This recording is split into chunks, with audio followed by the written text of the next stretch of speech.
Hello, my name is Ariana DeAngelis, and I'm the training manager for the Autism Project.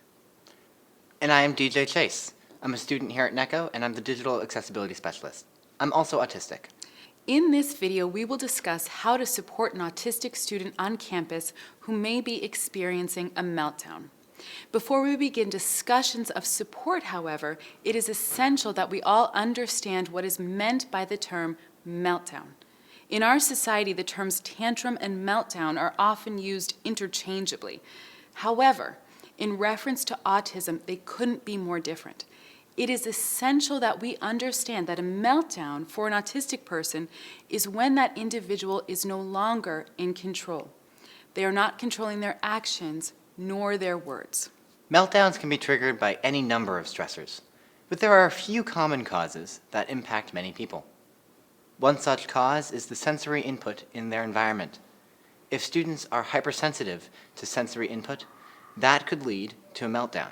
Oftentimes, we think of overwhelming sensory input as that which is incredibly intense for both neurodivergent and neurotypical people, like fire alarms going off for a really long time, for example.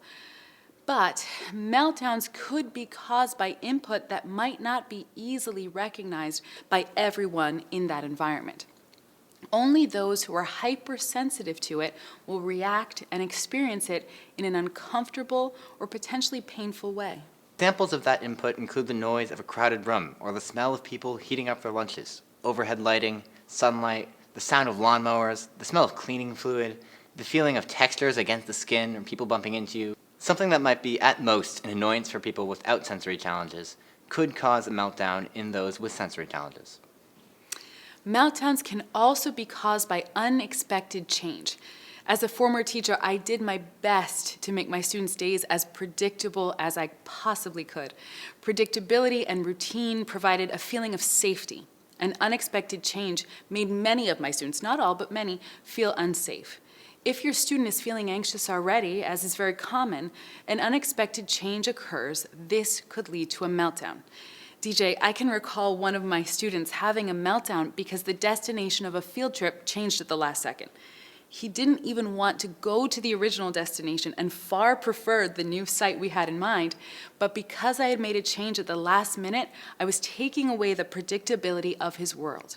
With that loss of predictability, he felt a loss of safety. And of course, as anyone would, he began to panic.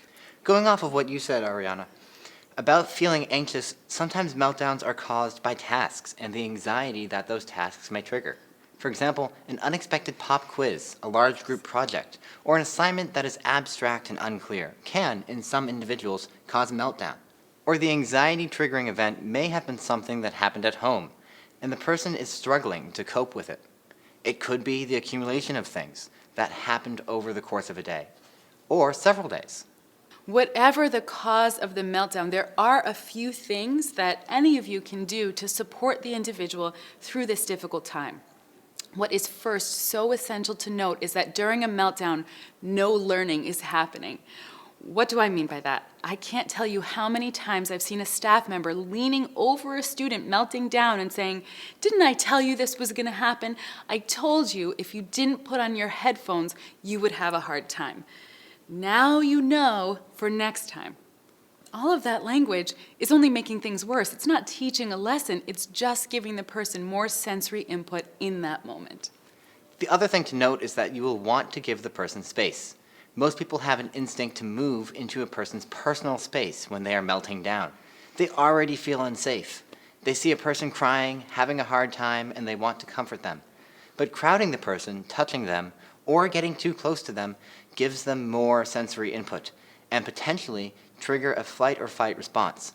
Move any potentially dangerous objects away from the person, and then, as long as it is safe to do so, give the person space. Absolutely, DJ. I definitely agree with that. It's hard sometimes to fight the instinct to move towards the person when they're upset. But just because we aren't making physical contact, that doesn't mean that we can't be calm and supportive. During a meltdown, the person is very clearly experiencing distress, anxiety, and panic.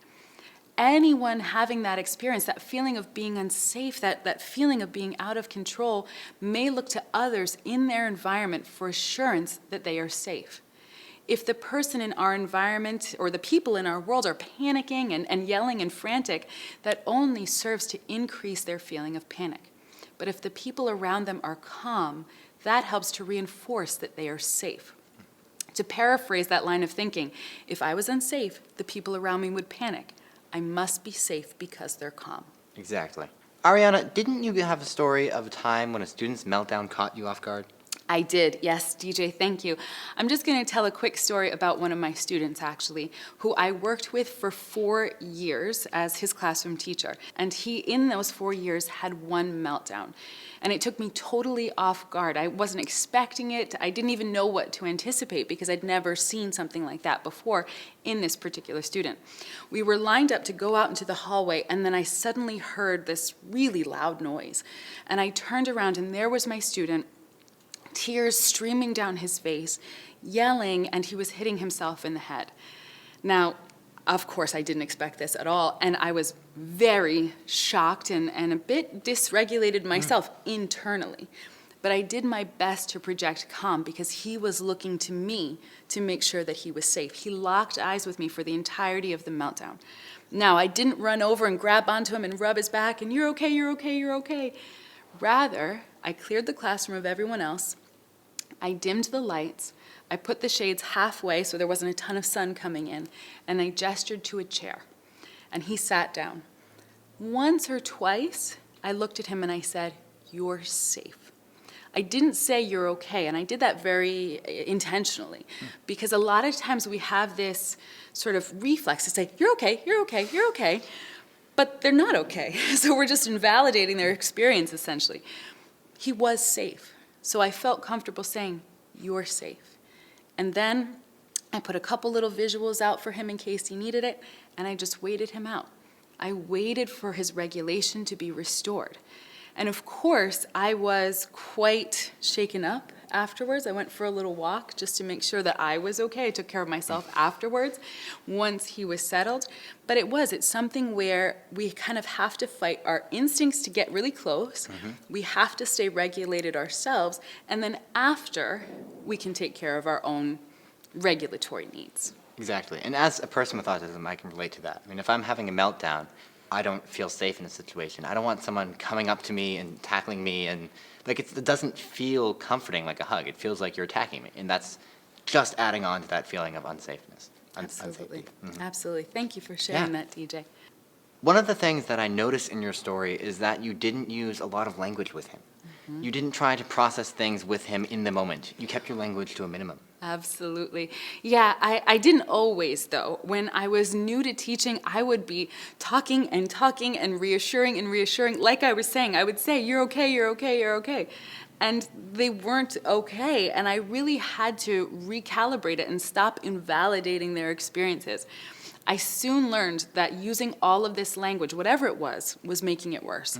I needed to increase use of visuals, decrease language. For some of my students, that would mean I would write "help" and "water" just on some Post-its, stick it on their desk in front of them. If they needed water, they could touch the Post-it rather than in those difficult moments as they're coming out of the meltdown having to worry about using that verbal language. Yeah, verbal language by others definitely just adds the sensory input. As much as you can, try to decrease stimulation. If they are melting down in a busy area, clear the area of excess people so they are not making noise or staring. Turn off any noise-generating equipment or music. Turn down the lights or lower the shades. Try to create as peaceful an environment for them as they can while they come out of the meltdown. DJ, I like what you said there about people staring. Having an uncontrollable meltdown in a public place can be very embarrassing for the person. This is not something that they are doing for attention or because they aren't getting their way. A meltdown is something that they have no control over, and it becomes extra painful when people around them are surrounding them and judging them. Having a few supportive people around them to ensure their safety and clearing others out of the environment can be an incredibly powerful support. Absolutely, I agree with that. And we always have to educate our students on supporting their neurodivergent peers. Embracing neuroinclusivity and understanding what their peers are going through means that they will not judge, and instead that they will immediately look to support them. Absolutely.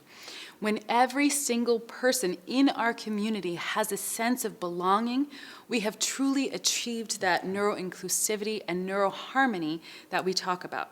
So let's summarize what we've covered so far.